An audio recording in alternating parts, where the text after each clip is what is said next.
Hello everyone. I would like to begin speaking about the concept of agreement and the agreement that is present and found within life forms and more, because we'll see what I will be talking about in a sense. Because you see, agreement creates establishment, creates the thickness of voices around us that are telling us what reality is. In other words, reality is based on agreement, and in a sense now, especially in our modern times, historical agreement. In other words, we've experienced something constantly, so we have the same constant ideas about them. So in other words, when you hear peace, you might suddenly see society and you'd be like, it's not peaceful, it's a jungle, you know?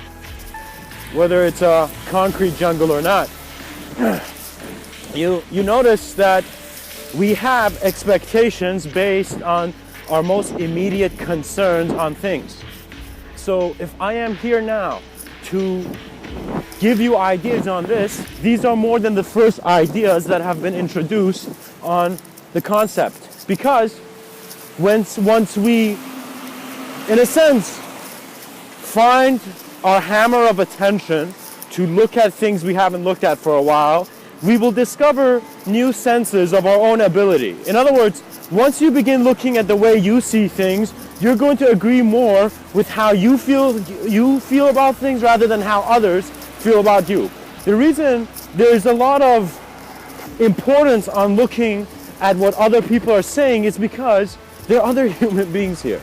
In other words, you realize, okay, I'm having an experience, they're having an experience, but what is found to be common is that it's as if the greater mind that is conceiving the design of life to be intelligent and self-aware knows that eventually man will recognize that answers cannot remain formed.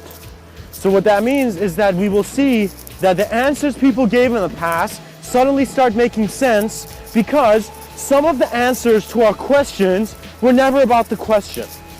They were about human nature and how our apparatus is limited and unlimited to itself. Therefore, what this means, in a sense, is that agreement is keeping your reality here. Agreement is why you believe certain images are more real than others. And that agreement is based on, one, your own experience of it, and also the shared experience of others that are creating value. So who is a salesman? A salesman is a person who is verbally trying to create your experience of the reality of something, but at the same time making you, in a sense, lose yourself slightly. In other words, if you're fascinated by some marketing plan, you are agreeing to being that kind of customer. In other words, if you are the same customer, trust me, you're gonna buy the same stuff. You're gonna make the same decisions. And so you see, it is human agreement. But what does that mean? Because we see the human mind has control over the body. However, we do have experiences that are bodiless. So our understanding of the human mind is limited. It is not certain. It is because the beginning of the tunnel starts as being formed and the end of the tunnel is a formless recognition. So there will be a detachment, a dissolution in regards to what we have been, to the solidity we have been agreeing to.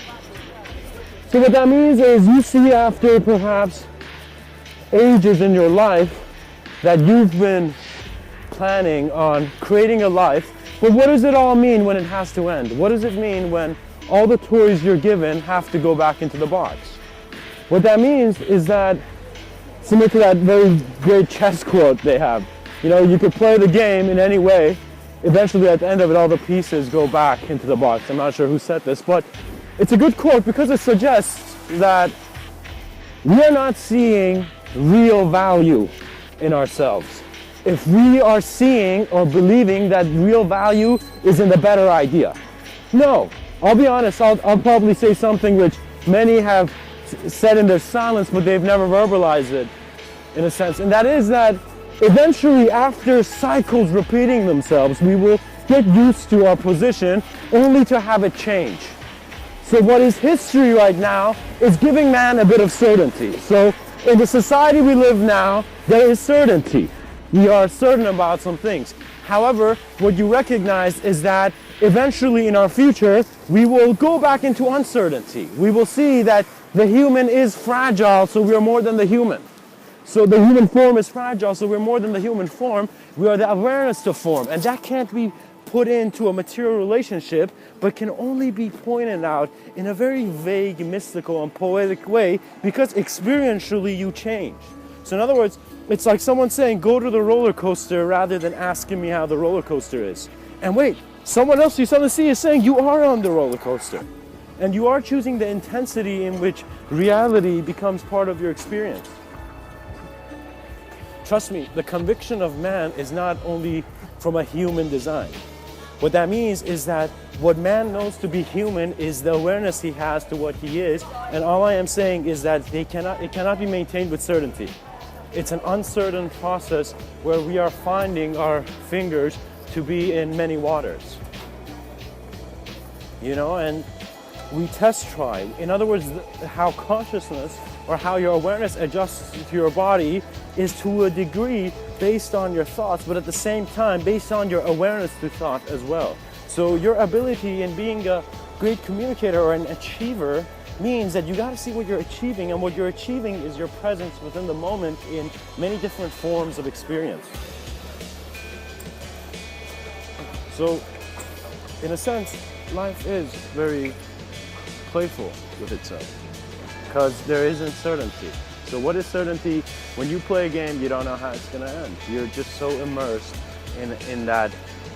It's in a sense, it's kind of like a risk. It's a gamble, but it's not based on anything, so it's play. So in other words, if we are not gambling for money, for objects, for forms, for shapes, for currency, for ideas, we are in a sense free men playing in the playground of form. So in other words, our consciousness becomes the freedom that can do anything. And when we say anything, it can be anything, and it can understand that just as how you have, let's say you look at your arm and you move it indirectly, when you move it directly to, so let's say, for example, I'll say this, let's say you have a pair of beads in your hand, you know, some kind of, I guess, beads, and you're just going after one bead, the next bead, and you're in your mind, you're just being aware of each move. What comes to view is actually that after some time, our understanding of time is not the same. In other words, experience is a novel presence. It's when novelty finds the history books being rewritten again. And that is what we find to be a child who remembers more than his childness, you know, is more than his childhood, right? So what we recognize is that we choose to be in these experiences because we choose to go through an unknown phase where we don't have deep associations with other forms. In other words, we go through a clearing of having no association with any form, and that's not really true because everyone has associations. The universe is connected. We don't have the sun and the stars very distant. Their distance is based on only a wavelength of their expression, which we are a part of in our physicality. So what that means in a sense is that your truth is found in your whole, not in your separation.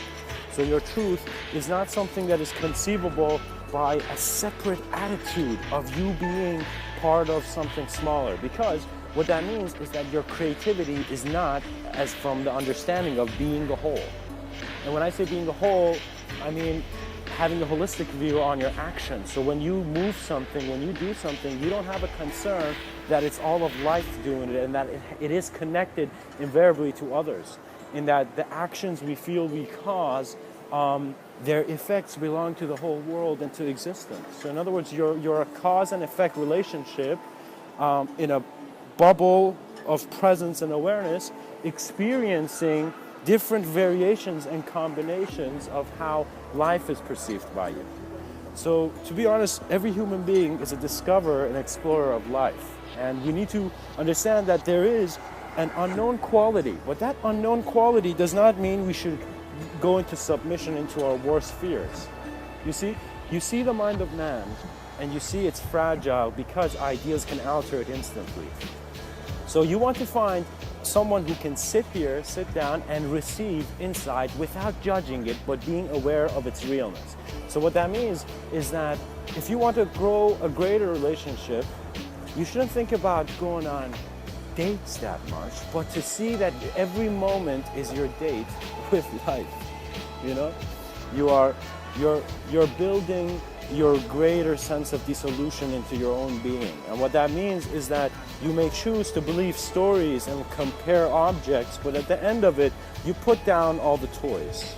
All the toys are put down, and the closest state to it is one where there is full awareness of what is going on. When you have an awareness of your transition, in other words, you see how you have a watch on your hand and you're aware of it ticking, and you're aware of perhaps a minute going by. So similarly, you are still here. Nothing's happened to you. You're the one looking at your clock, but you're watching passage of time, right? So similarly, death is a passage of an experiential combination of time and space blended with the potentials of the human mind. What that means is that you see that you are collecting images here, and you have been collecting images for a while, even though you're constantly reintroduced to yourself through new imagery, but the images are not new. In other words, the stars do really, I guess, rotate in my being. In other words, in everyone's beings. We are, in a sense, made of the same atoms as the stars we find to be so grand. But, in a different relationship. Because you see, it's as if truth became a relationship someone allowed, but someone else didn't. In other words, one person came and said this was the truth, and everybody saw the truth in it. Suddenly, one person came in and said that's not the truth, and everybody didn't see the truth in it. So you need to see that how your attention is directed is suggesting how much you accumulate. Because you see, mankind is not thinking about its peak of both sanity and insanity. What that means is you shouldn't think about insanity or sanity based on definition. You should think about creativity and your ability to express yourself more than who you are. And what that means is you begin discovering yourself by looking at yourself in ways you have not before. That is what meditation, observance, and cultivating insight is, in a sense, where you're looking at yourself, but you're looking at yourself from views that are uncommon, that are only common to your unique way of seeing yourself. So in other words, if we each are tangled balls of wool, let's say, and we may find ourselves at some point, already investing in projects and having our attention create things in our life, or we can find ourselves not doing anything and just realizing we're a ball of wool. Now, regardless, you choose how much you want to create with the forms you have. In other words, don't think that you are not spiritual, because to live and to be alive and to be observant of life is a spiritual process on its own. So we are choosing to make categories and agree to these categories, but regardless, we are having a multi-dimensional, a multi-presented experience of ourselves within ourselves, in a sense. So, in other words, we take ourselves to a symbolic value of generality to see the simplicity in truth and the fact that truth is based on tilt and equilibrium. And so we need to see that the human mindset is shifting. There are cultural values.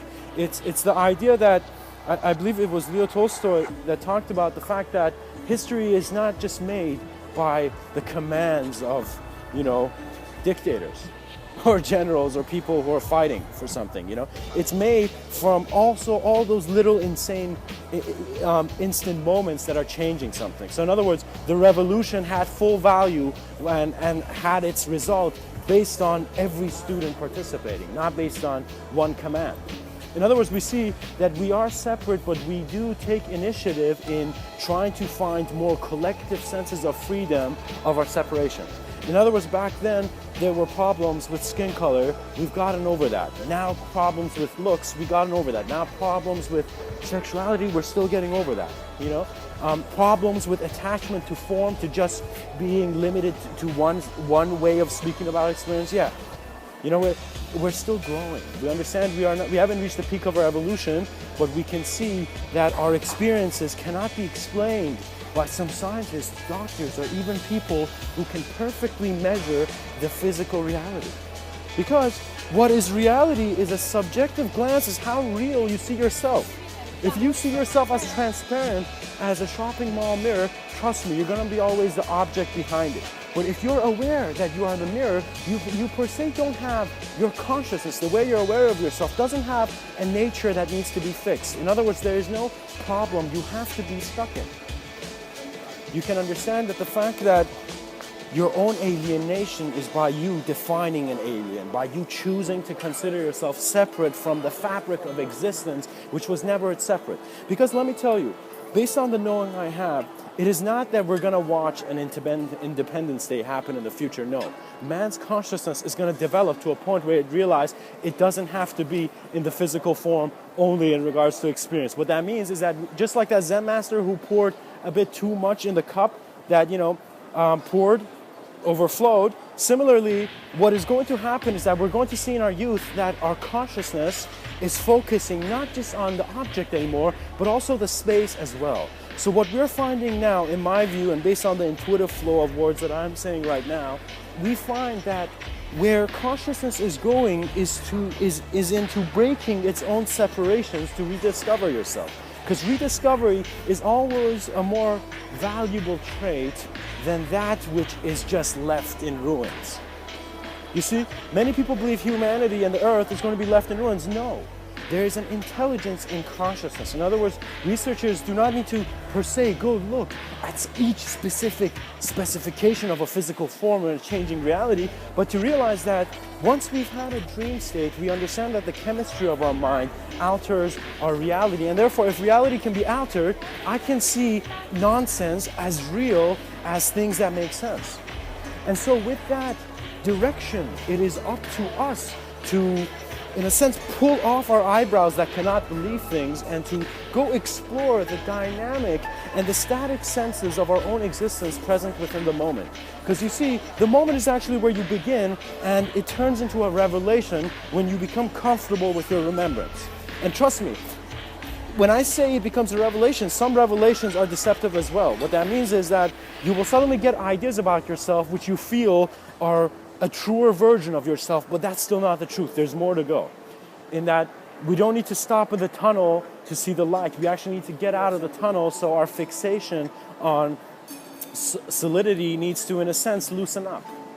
And so we need to smile alongside Bruce Lee as he says, "Be like water, my friend," and just that's a terrible Bruce Lee accent, but still, it's it's very important to recognize the fluidity in how we want to explore our consciousness, because you're giving permission based on how fixed you want it to be.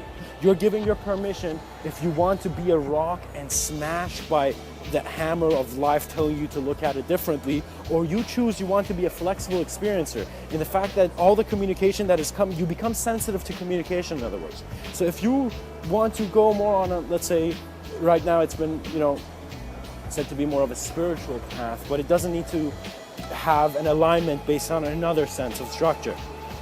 In other words, your sense of structure of what your life is as spiritual as any other structure. How you perceive is the truth in your life is your story, similar to how, for example, all the prophets had their own. So what you understand that is that culture is going on its own. Culture and society has its own mind. You become either a contribution to it. Either way, you are a contribution to existence in the way you are, right? But you choose how you want to handle it. In other words, the world you see suggests the world you want to change and be in. And many people are not seeing a better world because their thoughts are not their own observations. In other words, they haven't sat down to really see why they believe in everything they believe. They've just accepted it because they've had very warm experiences and emotional agreement. So what that means is, and that's not that it's wrong. It just means that emotions can cover up mistakes to make them feel they never, they are answers in a way.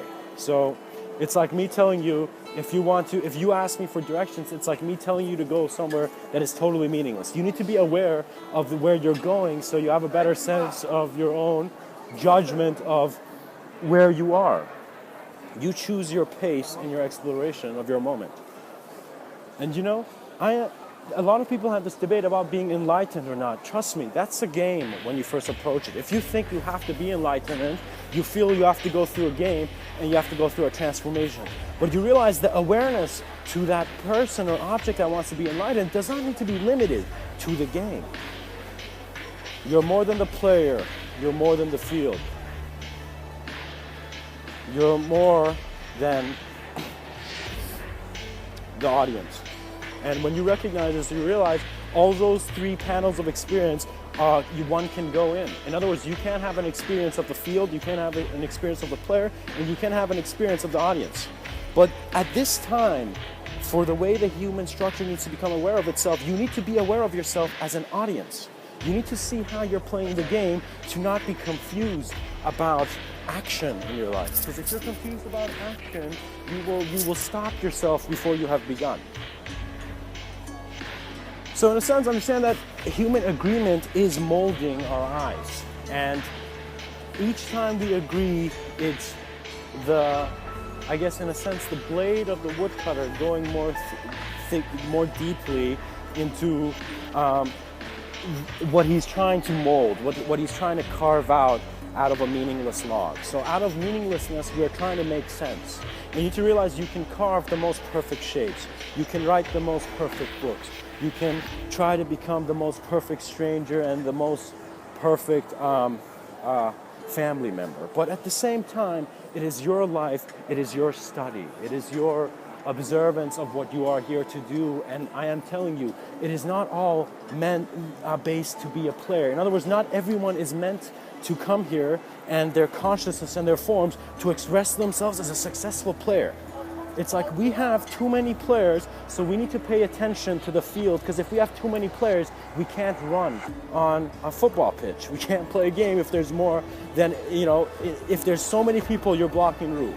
So what that means is that us suddenly being 7 billion means that our individual form is suddenly introduced to a different way of exploring itself, in the sense that it can't.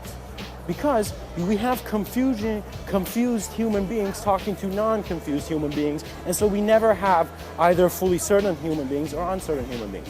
But certainty is found in your direct experience of where you are now. You can be sure that you are where you are now, but then after a while of observance, that certainly flaws away because it's based on other people's words. So in a sense, what I'm trying to say is that first, what they tell you is that there are many answers, choose one. But then you realize after your choice, why did you choose something specific? So you become curious about your design, why you choose things the way you do. Once you observe yourself, you realize there is always another person's analysis, but your own analysis is more important because you're deciding what to do with yourself. So the way you look at yourself and the truths that you see are more valuable than the truths other people see. Because if you are a silent person, others will give you your voice, and it will be one that is not speaking.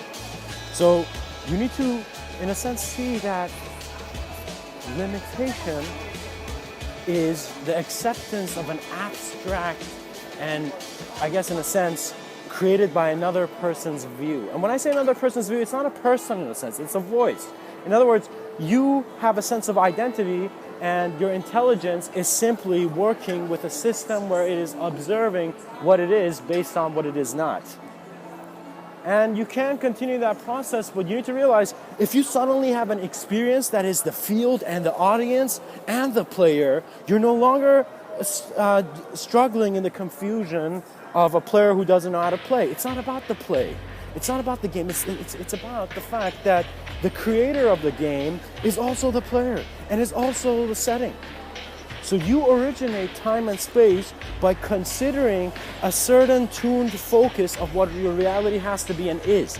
And at times you see, it's like you being on this earth and seeing all these other things happen, that it's not your intelligence. And that's true because you have chosen to perceive a separate reality. what many people believe to be outer states of consciousness is actually a sensitivity in your thought process that redefines your reality and reprojects your reality, but at the same time you realize it's not about reality. So what that means is that, let's say if eventually humanity evolved to a point where it could consciously go into an outer dream state, and regardless of the chemistry and the biology, just start having dream experiences in real life, right? So what that means is that another realm of possibility is open, but still there isn't control. Because we don't have control, we understand that there is an unknown intelligence which we conceive to be the collective God, whatever. But it has to tune to the culture. Because what was an answer to the culture of the past could be a confusion for the culture that is today. So in other words, if I choose to give you religious answers when you want to know what to do with your broken car, you know, it's not practical, but it still has existential value. So wisdom is, in a sense, the recognition of our greater truth being right here with the truth that we think is not greater. The way you've learned your first words and the realness of language to you suggests the realness of belief. In other words, for me, after time, there were times where I was subscribed to beliefs, but I realized it's not about beliefs. It's about how the English language per se is dictated. Other cultures, they have more of an open language because their words are more integrative than the English. The English language works with separations that make someone feel they don't have control because they're too separate. That is not the state. You are separate by your choice of experiencing. Because trust me, you're in a slightly, let's say, if you slightly raise the volume of experience on your speaker, trust me, you will hear different things. You will have an experience that is actually good. So what a lot of people and what a lot of yogis, I find personally, this is my opinion on what I find yogis, you know, based on 2014, you know, my opinions in 2014 on how these spiritual teachers are presenting themselves is that they're saying you can experience your limitlessness through more graceful and cleaner and more gentle alterations to your physicality and thought process. So, for example, I heard this guru talk about the other day, you know, and I listen to all types of people, and the guru talked about the fact that you need to be a devotee to understand that you need to be in the mindset. In other words, what a devotee is, what one of those people who gives their life to the monastery is someone who wants to understand their meanings more than the meanings they agree. Because what that means is that you have agreed to some definitions. So if I tell you this, you'll just give me those definitions. If you believe in A and you have conceived B, right? It is your choice on how much you see A in my answer and how much you see B.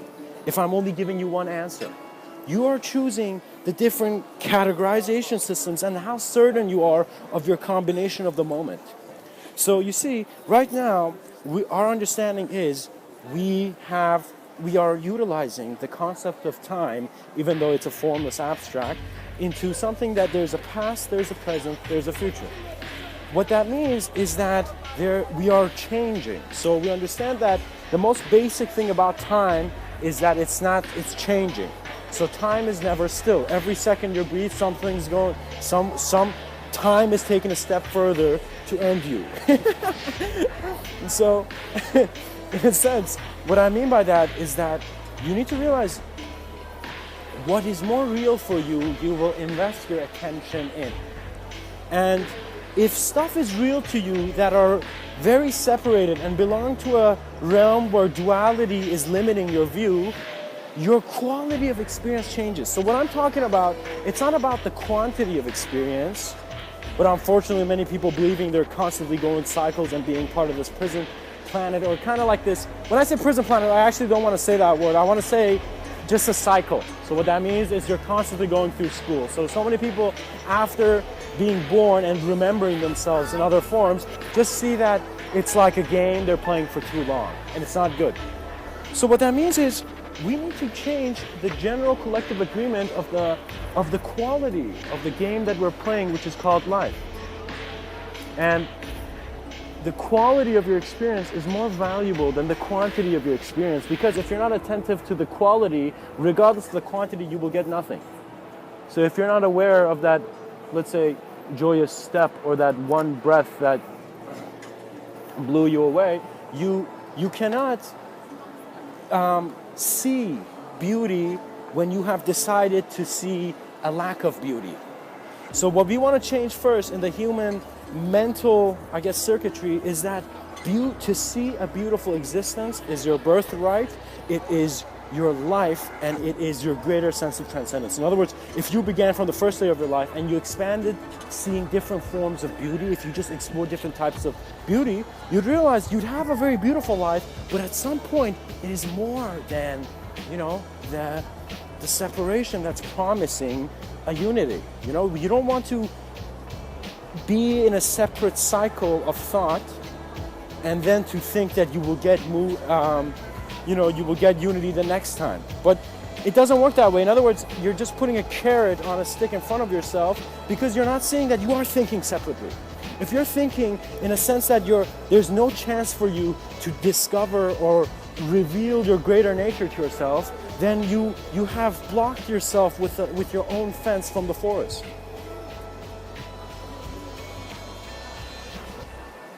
What is valuable is the ability to see a beautiful world. Many people are losing this. And what is beauty? It's an agreement. If it has to manifest objectively and subjectively. In other words, when I want to turn on the news, people are talking about all the people dying. Why not about all the people achieving things, succeeding, all the people living to their greatest points? In other words, we need to have these, our TV in a sense. I actually feel we don't need TV, but if we still were using TV, we needed to amplify the good qualities of man. We need to find the television that is opening the heavenly door, or what many perceive to be that great insight that is the answer to all their problems. And let me tell you, be open to this idea that this great insight that will come to you is actually you. So, regardless of the words that I'm saying now, I am an energy, and you choose how simply or complexly you want to see the transmutation, the transformation, and even the space and time of the reality you perceive in. Because trust me, there are methods of seeing life which is not even known. In other words, I never learned about them in school. I could see life this way. I could perceive and observe my greater realities this way. And it's a subtlety and it's a sensitivity to thought. And I will help people kind of, not the fact that you're behind. I mean, don't ever, I've told people, thinking that you've wasted your time is a greater waste of time, because it limits your enthusiasm and your engagement and involvement with what is to be you in the future. Peace and harmony is, in a sense, you being attracted to your greater sense of being and revelation. So what that means is that there are many harmonies and disharmonies, and as consciousness, each person is tuning into different ones. So, in other words, you find it more harmonious if you, for example, sit at home and, balance yourself out this way. And others find it differently. Some people find harmony to be death because they can't, live with the separation, but unfortunately, because they can't live with it, they'll live with it again, So, we need to be aware not to make mistakes that are based on our mental circuitry and that are unnecessary when we have a mind that can move mountains. And when there are mountains that, trust me, can move minds if you simply climb them. So, let it be a blissful experience, and understand that your agreement is the most important thing in how your reality is presented to you and how your presence is presented to others. Because what becomes more valuable is what is real for you. And you realize after some point, you cannot search for it in the same way. In other words, the search becomes the flaw. The spiritual journey becomes the flaw only when you have gone through the journey to realize it was never about the journey, your destination was a greater you. and a greater awareness to you as well. So think about it this way. It's actually, a lot of people are afraid of death, but it's actually an amazing transition because, think about it, you've been born, right? And as you've been born, you are changing in your awareness of yourself. First, it's like when you were born, you had no idea what you are. Now you have an idea what you are. Then you have too many ideas because you have too many beliefs. Then what happens is you got to let go of all these attachments. So similarly to how I could stop talking,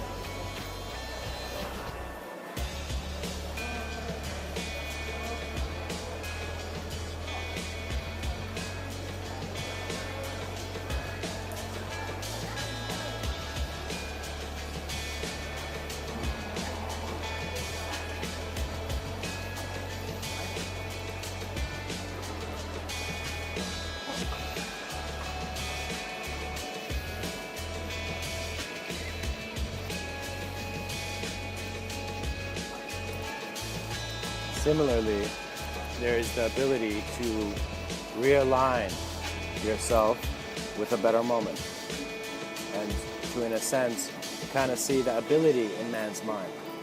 Your mind is more able than moving your body.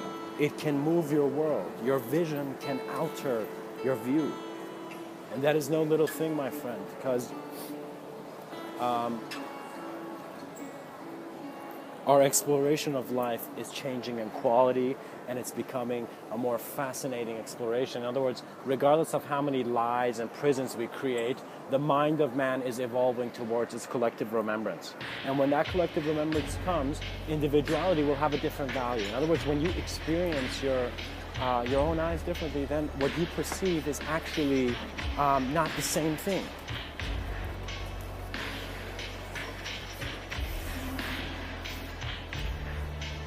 You realize all your truths evaporate into your heart, which belongs to the sky and the limitless. You begin as a greatness unknown to yourself to then let your whole life become the greatest moment of observance. What that means is, like, you don't need to study infinitely to become aware of the moment. To become aware of the moment means you're aware of your creative presence and potential, and so you can become the creator of more than amazing novels like Tolkien sitting under a table. But you can create no longer a Lord of the Rings, but a sense of exploring, I guess if you're a Christian or someone who's very religious, the presence of the Lord within every moment. So what you're trying to do is you're not trying to change your programming immediately to then give yourself a shock, which a lot of, in a sense, psychedelic substances do. They reprogram you. But what happens is that you want to be aware of yourself in a sense where you don't have to hold on to anything. And this doesn't mean become lazy, arrogant. It just means know that you have the ability to walk through the fire. And because you realize that the same fire that is perhaps burning your feet is the same fire that is keeping you alive. In other words, integrate your differences created based on your experiences that have not been attentive to what those experiences meant to you. In other words, someone could go through a roller coaster ride with their friends, and all their friends could come out and be like, "Oh, that was crazy. That was the best experience." And another person perhaps puked, and they're like, "No, it wasn't the best experience. I did."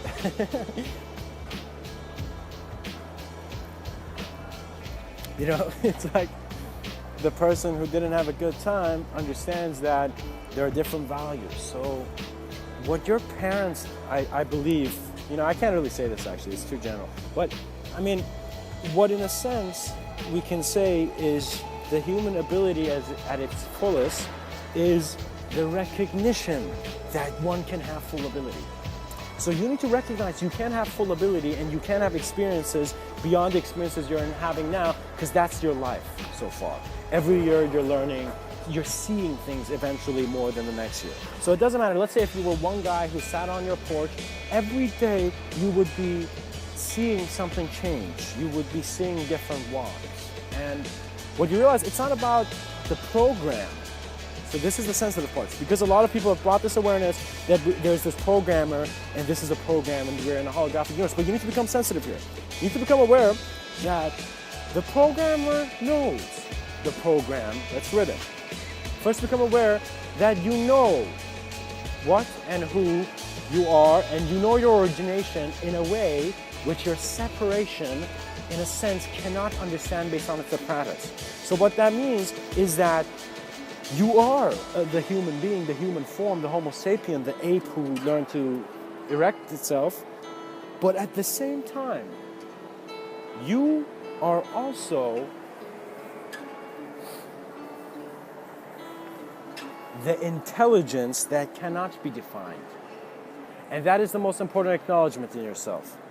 So be noble in the same way that the stars give you light.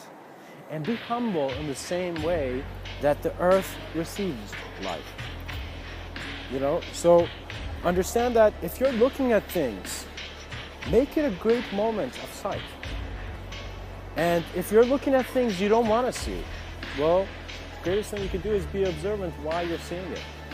Why are you seeing it? Why are you going through your punishment? And you know, people go through the phase where this is why I say that the mental circuitry is fragile for the human being, because if you're put in a condition you don't understand why, you want to give a physical response. You want to give a reaction. In other words, once you feel the chain is on your hand, you want to suddenly emit an energy to break the chain, right? And what that means is that sometimes the chain is being in the condition. So in other words, sometimes you're never in the condition. It's the fact that you've chosen to observe this condition, that your experience is flowing this way. And it's because your certainty is 100% in your physical body, and that's why you feel that's it, because you have to protect something. In other words, who tell me doesn't prepare an amazing card collection and doesn't show it to anyone? You don't. You create a collection, so what you invest with your attention and your energy to keeping alive and maintaining is what you will find your truth to be present in. So in other words, if I become, let's say, a bodybuilder overnight and completely make myself into the greatest physical statue, the biological statue, you know, I guess, you know, the greatest statue you can see, you know, in the human form, you will notice eventually that perhaps the reason something is so valuable for you is because you're looking at it so much. And that is why our family members are valuable, because our beginning of our life is based on them. They are the first people where we're respecting and we're seeing also them give respect. I forget this poet's name, but there's a famous poet in Iran, in Persia, you know, back in the day. And they asked him, why are you so polite, man? How are you so polite? And he's like, I learned how to be polite from the people who were actually rude to me. That was his understanding. And what he said, what that kind of means is that if you're failing, you are blessed enough to have the relationship that is telling you what the relationship of the answer is. So if you failed, if you have a problem, just smile, because you have the most immediate information of knowing what you need to change. And then the next stage is your application of the change. So how much can you bring about this change? How much you want to see that physical change in your life? And unfortunately, we need more energy than we need to. And what that means is that based on, I guess, I don't know, let's say GMOs or the, I guess, lack of purity we find in our foods, our body is not working, our physical body is not as active as the things our mental body wants to do. In other words, the idea of you wants to go out there, do so many things, but your physical body is stuck at a limited state of energy. And how you increase that energy is by realizing that some things are personal for you and you don't need to structure. You just need to know. You just need to appreciate in your own silent view of what is valuable to you. In other words, have your own sense of what is right and wrong, and don't have to always compare to others unless you feel you're being drawn towards doing that. In other words, at times we're sent into problems to recognize that we were not meant to be the one who failed. We were meant to be the one who shares the answers with others. So let's say if you're going through a problem that you only know yourself having and you don't know anyone else having. Well, there's 7 billion people in the world. So trust me, minds will think alike if they're looking at the same thing, you know? People will have different ideas on the faces underneath, you know, the superheroes were shown. Eventually we want to see why the hero had to kill the bad guy. You know, and why the bad guy was trying to take over the world. In other words, it's like, it's kind of, I guess in a sense, puppetry. We are our own puppets because we can talk about ourselves so objectively in the fact that we're shaping ourselves. So in other words, what's the difference between someone saying, oh, I'm bad, I have bad luck, you know, I have, you know, headaches, I never get what I want? Well, that's similar to saying that I am nothing, or in a sense not nothing, but I am not that value. So if you tell people you're not this value, people are nice. They'll believe you, they'll agree with you. So, you know what's nicer than people? The world, life, the effect your cause of communication. So if you tell the world, I want you to just think like this in a second. There are kids playing in a playground, right? But they've been playing around on the playground for, let's say, a couple million years, and they're like, God, come on, there's probably new slides somewhere. But you see that the parents who drive the car are just standing there. They're like, son, are you done? Are you ready to go? Are you done playing? Or do you still want to play? And you see the kid can't let go of his desires. He's like, I don't know, Dad. At the same time, I want to, you know, keep going on that swing because it feels so nice. It's just like, you know, it's as if the swings of my childhood have turned into these illegal activities that belong to a sense of me that's not really me. Well, you know, those are your confusions. You got to realize you have confusions, but there are greater games in regards to how your consciousness is activated to the environments it's present in. So the talks that I'm giving now, perhaps a year ago or a couple years ago, or perhaps even a day ago or a couple minutes ago or a second ago, I could not give the same. But you see, a talk is built of seconds. So our lifetime, the value of a lifetime is built in many lifetimes. So the value of how much of a good employee you are is in how many times you've been an employee. So we see that practice is simply repetition of the reality that we want to see more in our life, and we want to also see our progression. So excitement is a very healthy relationship with the unknown, and same with wonder, if you're wonders as well, because it is showing you a greater sense of control. Humanity is learning from the things it can control and the things it can't control. That's all that has ever happened. And also the changes. We realize we can't control evolution. Even if we do try, because it's not being chosen by the greater harmonies, the parents who are looking at the playground, keeping an eye on the kids, will not let the kids fight too hard. But at the same time, if they're involved in their own game, if they're all playing a game, the parents don't interrupt the game. They're like, it's a collectively agreed thing, so each person has to show its ability. So, in a sense, we need to recognize that because there's a sense of unknown, we will always be in a relationship where we think we have problems we don't have answers to. But you are creating the answer and you are creating the problem, and it is up to you to choose the fluidity and the flow of your life, and how much simplicity can be a graceful walk and how much complexity can be the extra heat found in hell. You know, you don't want to enslave yourself in thinking you're a slave. You're not a slave. Your consciousness is free.